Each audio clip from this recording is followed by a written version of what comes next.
Ito yung paggamit ng quotation slip. So, bali dito natin lalagay yung pangalan ng customer, contact number niya, tapos kung anong date ngayon, at kung kailan niya kailangan. So, sa lead time niya, bali 1 day lang siya. Ayan. Dito sa description, dito ilalagay yung klase ng damit na orderin niya. Kunwari, CBC black, small, CBC white, medium, CBC royal blue, large.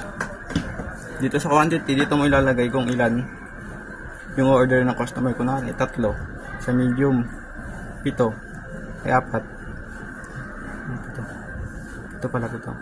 Tapos sa large 10. Dito sa unit price, dito natin lalagay yung price ng damit.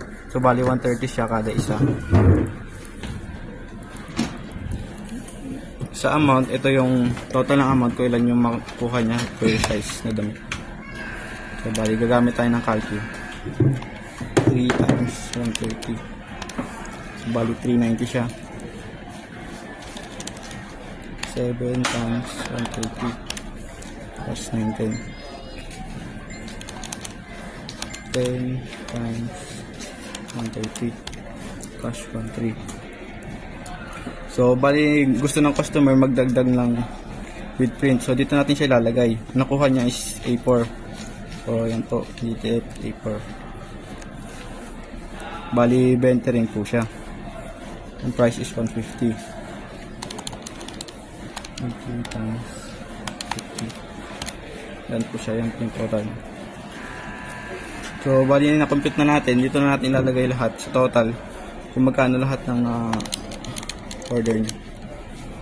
390 plus 19 plus 130 plus 1,000 plus 5,600. Dito natin siya ilalagay.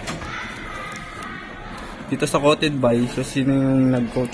So, bali ako po. Valid 1 day lang siya. So sa likod pwede natin siya gamitin. Pwede tayo mag-drawing dito kunwari kung anong gusto ng customer design. So balik ko na ito yung damit.